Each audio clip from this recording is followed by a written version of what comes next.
Qu'est-ce qu'un minéral?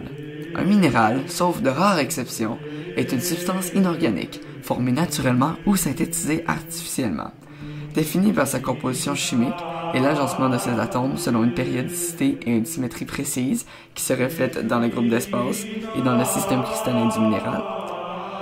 Les minéraux sont généralement solides dans les conditions normales de température et de pression.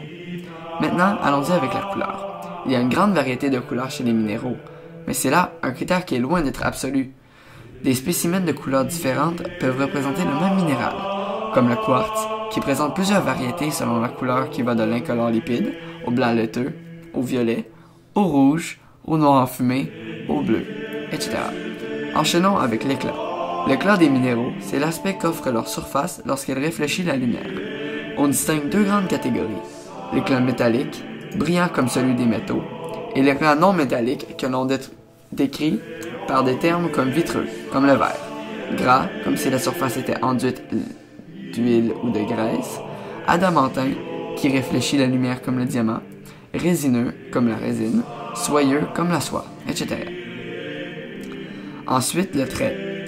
Une propriété qui a trait à la couleur, mais qui est un peu plus fiable et dont le test est facile à réaliser. C'est le trait. Il s'agit en fait de la couleur de la poudre des minéraux. Cette propriété se détermine sur la trace laissée par le minéral lorsqu'on frotte ce dernier sur une plaque de porcelaine non émaillée, en notant que la dureté de la plaque est supérieure à celle du minéral. Suivie par la forme cristalline. La forme cristalline est souvent ce qui donne la valeur esthétique d'un minéral. Chaque minéral cristallise dans un système donné. C'est qu'on appelle un système cristallin. Un minéral donné reproduira toujours les mêmes formes régies par ce système. Par exemple, la halite cristallise dans le système cubique. Qu'est-ce que le clivage? Le clivage est une propriété très importante des minéraux. Il correspond à des plans de faiblesse dans la structure cristalline. Puisqu'il s'agit de plans de faiblesse, un minéral va donc se briser facilement le long des plans de clivage, alors qu'il ne se brisera jamais selon ses faces cristallines. Ainsi, si on frappe avec un bon coup de marteau, un cristal de pyroxène ou d'amphibole, on obtiendra toujours les mêmes angles entre les faces des morceaux, quelle que soit la dimension de ces derniers. Finalement, l'effervescence.